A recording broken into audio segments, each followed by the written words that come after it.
My husband pushed me down the stairs. I was reborn and made him homeless in 24 hours. Betrayal doesn't roar. It whispers over a glass of vintage Merlot. Moments before my death, my husband smiled and handed me the pen to sign away my home. Waking up 5 days earlier, I didn't just survive. I smiled through their fake apologies and sold the roof right over their heads. The memory of my own murder didn't fade like a dream. Clung to my skin like frostbite. The last thing I remembered from my previous life was the paralyzing cold of the foyer's Italian marble pressing against my cheek. My vision had been swimming in a hazy crimson tint. Standing over me wasn't a stranger, but Nathan, my husband of 4 years, casually adjusting the cuffs of his bespoke navy suit.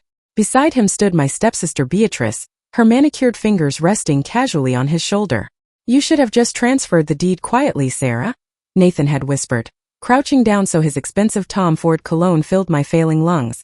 Now Beatrice and I have to explain a tragic staircase accident to the police. So inconvenient. I had gasped for air, reaching out with a trembling hand, only for Beatrice to step on my fingers with the heel of her Louboutin. The pain was sharp, but the darkness that followed was absolute. Then a violent jolt. My eyes snapped open. I inhaled so sharply my lungs burned, throwing myself upright. My hands flew to my head, searching for the sticky warmth of the fatal wound. But my scalp was perfectly intact. I was breathing. My heart was hammering a frantic rhythm against my ribs. I looked around wildly. I was sitting in the middle of my own bed. The morning sunlight was streaming through the custom plantation shutters of the master suite. The luxurious Egyptian cotton sheets smelled of lavender detergent, not iron and death. Trembling, I snatched my phone from the oak nightstand. The illuminated screen displayed the date in stark, undeniable white text. Tuesday, October the 12th. I dropped the phone as if it had burned me. October 12th, 5 days before the accident. 5 days before my death. A breathless, hysterical laugh bubbled up in my throat. I had read about near-death phenomena, about the brain firing off wild hallucinations in its final moments. But this wasn't a hallucination. The heavy weight of gravity, the crisp chill of the autumn air creeping through the slightly open window, the distant sound of the Nespresso machine whirring downstairs. It was all terrifyingly real. I had been reborn. Downstairs, a man began to hum a cheerful off-key tune. Nathan. My blood ran cold. Just hearing the cadence of his voice triggered a physical wave of nausea. I closed my eyes, forcing the panic down into a tight, hard box in the center of my chest. If I panicked now, I would die again. I needed to understand exactly where I was in the timeline. October 12th was the day after our massive blowout argument. Yesterday, I had discovered a hidden bank statement showing Nathan had drained $80,000 from our joint savings into a mysterious offshore LLC. When I confronted him, he played the victim, claiming it was a desperate bridge loan for his failing tech startup, and that he was too ashamed to tell me. Tonight was the infamous apology dinner. In my past life, tonight was the night Nathan would bring home a massive bouquet of peonies. He would invite my stepsister Beatrice and his domineering mother Margaret to act as mediators over a beautifully cooked meal. They would gaslight me, overwhelm me with tears and apologies, and convince me that the only way to save Nathan from imminent bankruptcy and federal lawsuits was to place my generational home, the $4 million Brooklyn Brownstone I inherited, fully paid off from my late father Arthur Pendleton, into a newly formed family trust. Like an absolute fool, desperate to save my marriage, and blinded by their orchestrated tears, I had agreed. 3 days later I signed the papers. 2 days after that, Nathan pushed me down the stairs. I stood up, walking to the antique gilded mirror hanging above the dresser. The woman staring back at me looked pale, her auburn hair a tangled mess, but her amber eyes were different. The soft, accommodating warmth that had defined Sarah Pendleton for 28 years was completely gone, replaced by something brittle and razor-sharp. They thought I was weak. They thought I was a stepping stone, a convenient bank account attached to a prime piece of real estate. Not this time, I whispered to my reflection. I walked to the attached master bathroom, turned on the shower until it was scalding hot and stepped in. I let the water wash away the lingering phantom chills of the marble floor. By the time I stepped out and wrapped myself in a plush towel, the terrified victim who had bled out in the foyer was dead. I dressed in a soft cashmere sweater and tailored trousers, armor disguised as domestic elegance. I applied my makeup meticulously, making sure to add a touch of pale blush, so I looked suitably exhausted and emotionally drained, exactly how a distraught wife should look after a marital crisis. When I walked downstairs, Nathan was standing in my father's custom-built chef's kitchen, pouring coffee. He turned, flashing that boyish, devastatingly handsome smile that had once made my stomach flutter. Now it just made my skin crawl. "Morning, sweetheart," he said softly, his voice dripping with practiced remorse. "I made your favorite dark roast, splash of oat milk." I forced the corners of my mouth to lift. I took the mug from his hand, our fingers brushing. I didn't flinch. "Thank you, Nathan," I said softly, looking down at my feet to play the part of the wounded, hesitant spouse. "Sarah, about yesterday," he began, taking a step closer, invading my space. "I am so incredibly sorry. I was a coward. I've arranged a special dinner tonight. Just us, my mother and Beatrice. They know how much I messed up, and they want to be here to support us. Please say you'll hear me out." I looked up, meeting his eyes. Behind the fake sincerity, I could see the cold, calculating greed lurking in his pupils. He wasn't looking at his wife. He was looking at the deed to a $4 million property. "Of course," I whispered, summoning a single perfect tear to trace down my cheek. "We're family. We have to fix this." Nathan exhaled, visibly relieved, completely unaware that he had just signed his own eviction notice. The dining room table was set with my grandmother's fine china and Waterford crystal glasses. The scent of roasted rosemary chicken and garlic potatoes filled the air, the smell of domestic bliss masking a den of vipers. Margaret arrived precisely at 7. Nathan's mother was a woman forged in passive aggression and cheap pearls, wearing a sympathetic frown that looked utterly foreign on her heavily Botoxed face. 10 minutes later, Beatrice swept in, wrapped in a designer trench coat I now realized was paid for by my stolen $80,000. "Oh, Sarah," Beatrice cooed, rushing forward to wrap her arms around me. She smelled of vanilla and deceit. "I was so worried about you. You look so pale, honey." "Just tired, Bea," I murmured, patting her back. I imagined pushing her down the front steps, but suppressed the urge. Patience. We sat at the long mahogany table. Nathan poured the 2015 Cabernet Sauvignon. For the first 20 minutes, it was a masterclass in psychological manipulation. Nathan kept his head bowed, speaking in a low, broken register about his failures. Margaret dabbed at dry eyes with a linen napkin, lamenting how hard it was for young couples to survive in today's economy. Then came the pivot, the trap I had been waiting for.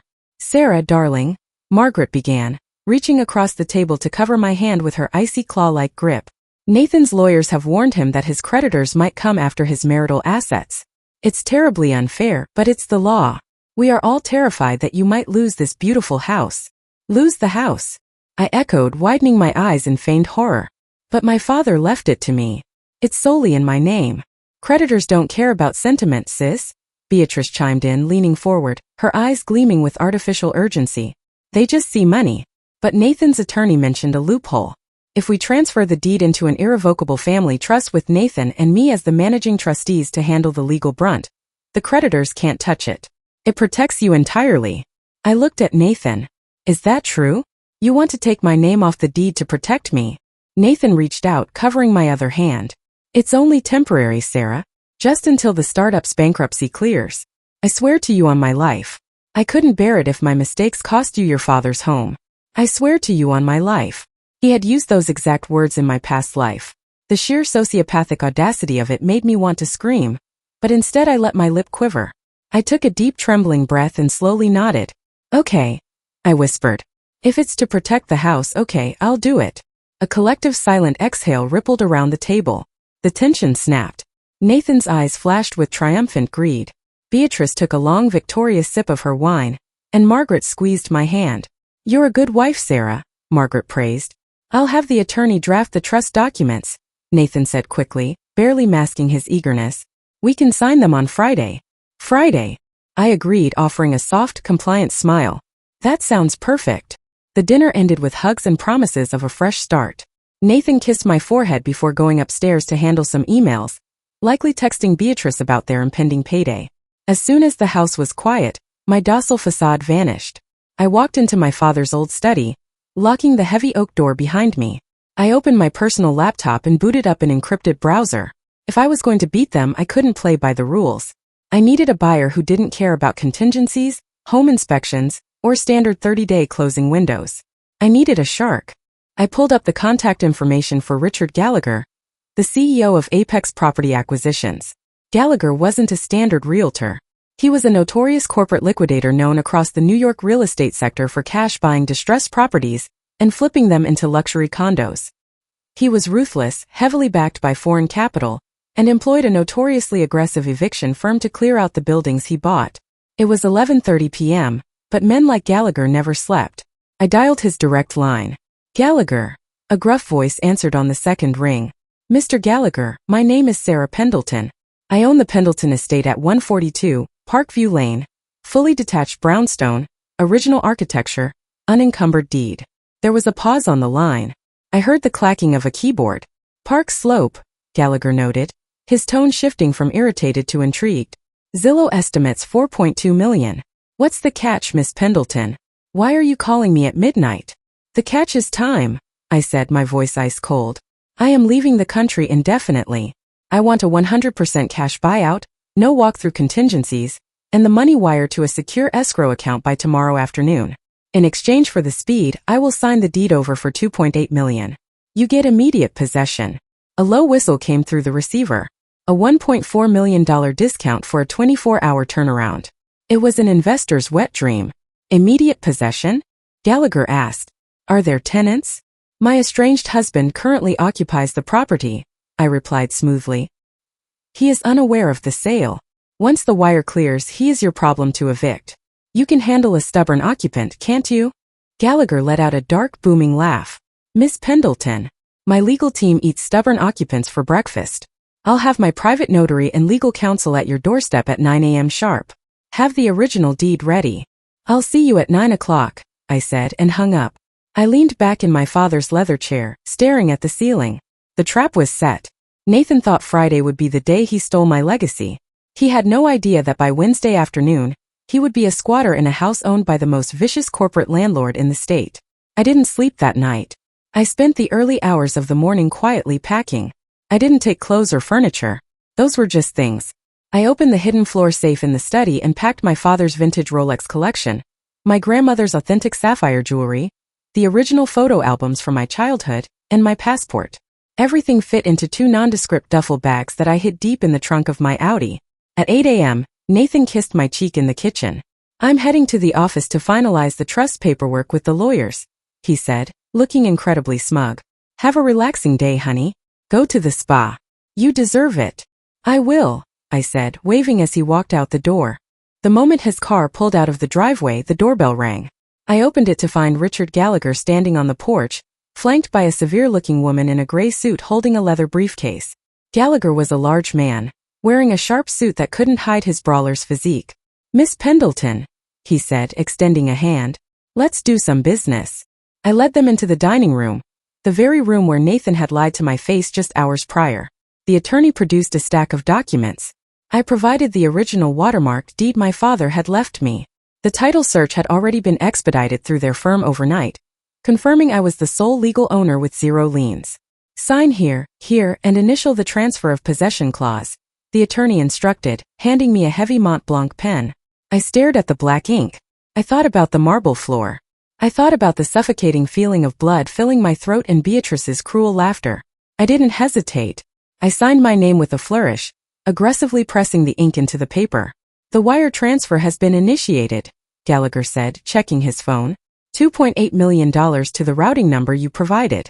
It should reflect in your private account within the hour. And the eviction? I asked, putting the pen down. Gallagher smiled, showing a row of perfectly white predatory teeth. The property is officially owned by Apex Acquisitions as of this exact minute. Anyone inside is trespassing. My security team will be here at 5 p.m. tomorrow to change the locks and physically remove any unauthorized personnel.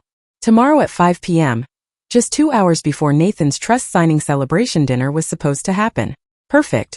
I walked them out, watching their black SUV disappear down the street. My phone buzzed in my pocket. A notification from my private bank. Deposit confirmed. $2,800,000. I stood alone in the grand foyer, looking at the exact spot where I had died in my past life. I traced the pattern of the marble with the toe of my boot. Enjoy the house, Nathan, I thought, a cold smile stretching across my face. You're going to love the new landlord. With the money secured in a private offshore account, I had one final vulnerability to address. My physical safety. In my past life, Nathan hadn't hesitated to use lethal brute force when his back was against the wall. I wasn't going to stick around to see how he reacted to losing a $4 million property. I needed professional protection, and a standard bodyguard wasn't going to cut it. Using a portion of my newly acquired funds, I retained the services of Grayson Cole. Grayson ran a boutique private security firm out of Manhattan, but his background was far more intense. He was a former military contractor who had spent 8 years as a combat medic and tactical extraction specialist with a classified special operations unit. He was trained to handle high-stakes volatility, which was exactly what Nathan was about to become. I met Grayson at a discreet coffee shop 3 blocks from the Brownstone. He was a tall, broad-shouldered man with observant ice-blue eyes and a demeanor carved from solid granite. "The situation is volatile, Mr. Cole," I explained, sliding a manila folder across the table. "My husband is embezzling funds, heavily in debt, and believes he is days away from taking my family estate. I just sold it out from under him.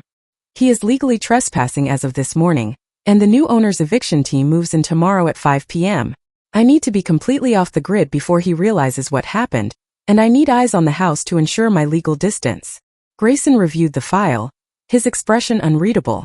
"You're anticipating a violent reaction." "I'm guaranteeing one," I said, my voice steady though a phantom ache throbbed at the back of my skull. "I need you to sweep my vehicle, secure my transport to Teterboro Airport, and patch into my home security network so I can monitor the fallout remotely. Can you handle it?" Grayson closed the folder.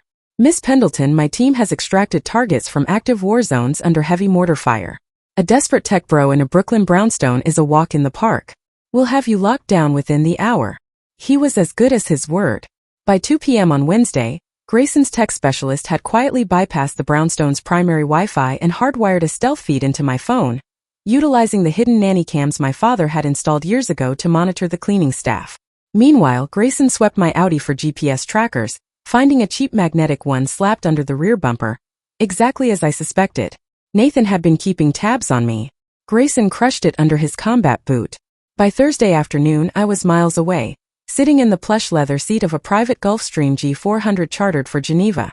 Grayson sat across from me, a sleek tablet resting on the mahogany table between us, displaying 4 high-definition camera feeds of my former home. "Showtime is in 30 minutes, Grayson noted, checking his chronometer. I sipped my sparkling water, my eyes glued to the screen. At 4:30 p.m., the front door of the Brownstone opened. Nathan strolled in carrying 2 bottles of Dom Perignon. He looked triumphant, a man who believed he had just successfully orchestrated the heist of a lifetime. A few minutes later, Margaret and Beatrice arrived. Through the audio feed, I could hear them perfectly. "Did she sign the preliminary trust forms yet?" Margaret asked, her shrill voice echoing in the foyer. The very foyer where I had died. "The lawyer is bringing the final copies tonight at 6 o'clock, Nathan gloated, popping the cork on the first bottle of champagne. "She suspects absolutely nothing. She even apologized to me this morning for being difficult over the weekend. It's pathetic, really." Beatrice laughed, a sharp grating sound. She walked into the living room, running her hands over my grandmother's antique credenza. "God, I can't wait to redecorate this place. That dusty old chandelier has to go, Nathan. It's practically antique. Once the deed is secured in the trust and the accident is handled, you can paint the whole place neon pink for all I care," Nathan replied smoothly, handing her a crystal flute. My breath caught in my throat. The accident. Hearing him say it out loud, confirming the premeditated murder so casually over champagne, sent a fresh wave of ice through my veins. Grayson, who was listening through his earpiece, looked up at me, his jaw clenching. "You want me to send this audio to the DA? That's conspiracy to commit murder." "Not yet," I whispered, a dark smile playing on my lips. "Let them lose everything first. The police can have the scraps." On the screen, the grandfather clock in the hallway chimed 5 times. It was 5 p.m. The heavy oak front door didn't just open. It was forcefully shoved inward. Richard Gallagher didn't believe in polite knocks. He marched into the foyer flanked by 4 massive men wearing tactical vests bearing the logo of Apex Property Acquisitions. 2 more men in suits, clearly legal representatives, followed closely behind, carrying heavy-duty combination locks and a stack of manila envelopes. On the screen, Nathan dropped his champagne glass. It shattered on the marble floor, the sharp crack echoing through the feed.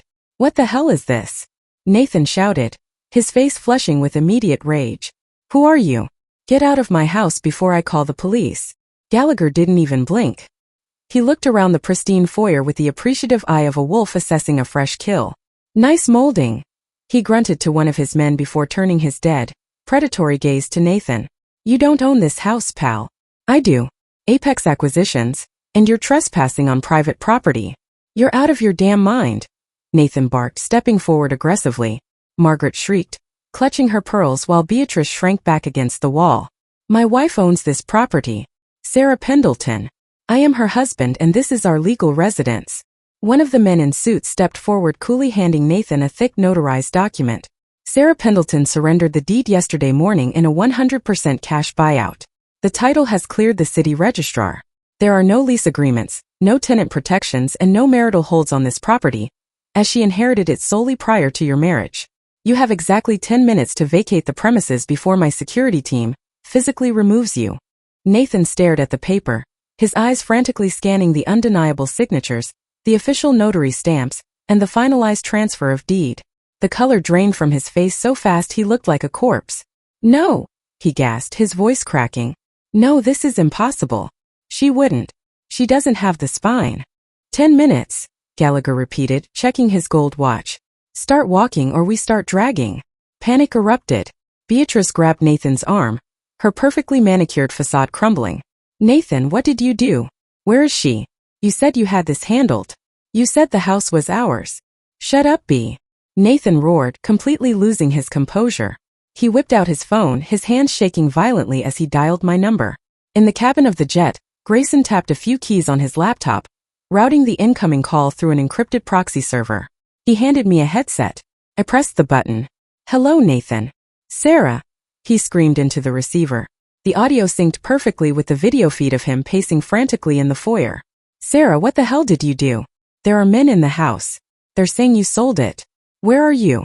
I'm gone, Nathan, I said, my voice eerily calm, contrasting with his absolute hysteria. I sold the house. I drained the joint accounts of whatever wasn't locked down. And I left. You can't do this, he bellowed, veins bulging in his neck. We are married. You can't just sell our home. It was never our home, Nathan. It was my father's. And I know about the $80,000 you stole. I know about the bankruptcy. I know about the offshore LLC. And, I paused, leaning closer to the microphone, letting the absolute venom of my rebirth bleed into my words. I know about the staircase accident you and Beatrice were planning for me next week. On screen, Nathan froze. He stopped breathing. Beatrice, hearing my voice through the phone's speaker, covered her mouth in sheer terror. You're insane. Nathan stammered, but the lie was weak, trembling on his lips. I have the house wired for sound and video, Nathan. I have hours of footage of you and my stepsister plotting my murder to secure the trust. That footage is currently sitting with a high-powered attorney, ready to be forwarded to the district attorney if you ever try to contact me, sue me, or contest the sale of this house. Sarah, please, Nathan begged, his arrogant facade utterly annihilated. He fell to his knees on the marble floor. Please, I have nowhere to go. My creditors are going to kill me. You can't leave me with nothing. You left me with nothing but a cold marble floor, Nathan, I whispered, the memory of my own death flashing in my eyes one last time. Consider this your rebirth. Do better in your next life. I ended the call. On the monitors, Gallagher checked his watch. Time's up, he announced. He gestured to his tactical team. They moved in seamlessly. They grabbed Nathan by his expensive suit jacket, hauling him off his feet. Margaret was escorted out by her elbows, screaming about high society lawyers, while Beatrice was unceremoniously pushed out the front door, slipping in her designer heels. They were thrown onto the sidewalk in the crisp October air. The heavy oak doors slammed shut, and the unmistakable sound of power drills echoed as Apex Acquisitions immediately changed the deadbolts. Nathan stood on the curb, staring up at the grand brownstone that was supposed to be his salvation. He had no money, no home, and an impending federal indictment hanging over his head. Beatrice shoved him, screaming obscenities at him before flagging down a taxi and abandoning him on the street. I reached out and closed the laptop. The screen went black. All good? Grayson asked, pouring me a fresh glass of sparkling water as the jet engines began to whine, preparing for takeoff. Better than good, I replied, looking out the window as the New York skyline began to shrink below us. I took a deep breath, savoring the feeling of my lungs filling with clean, unburdened air. I didn't just survive my murder. I had orchestrated a masterpiece. And as the plane banked toward the rising sun over the Atlantic, for the first time in 2 lifetimes, I was truly free.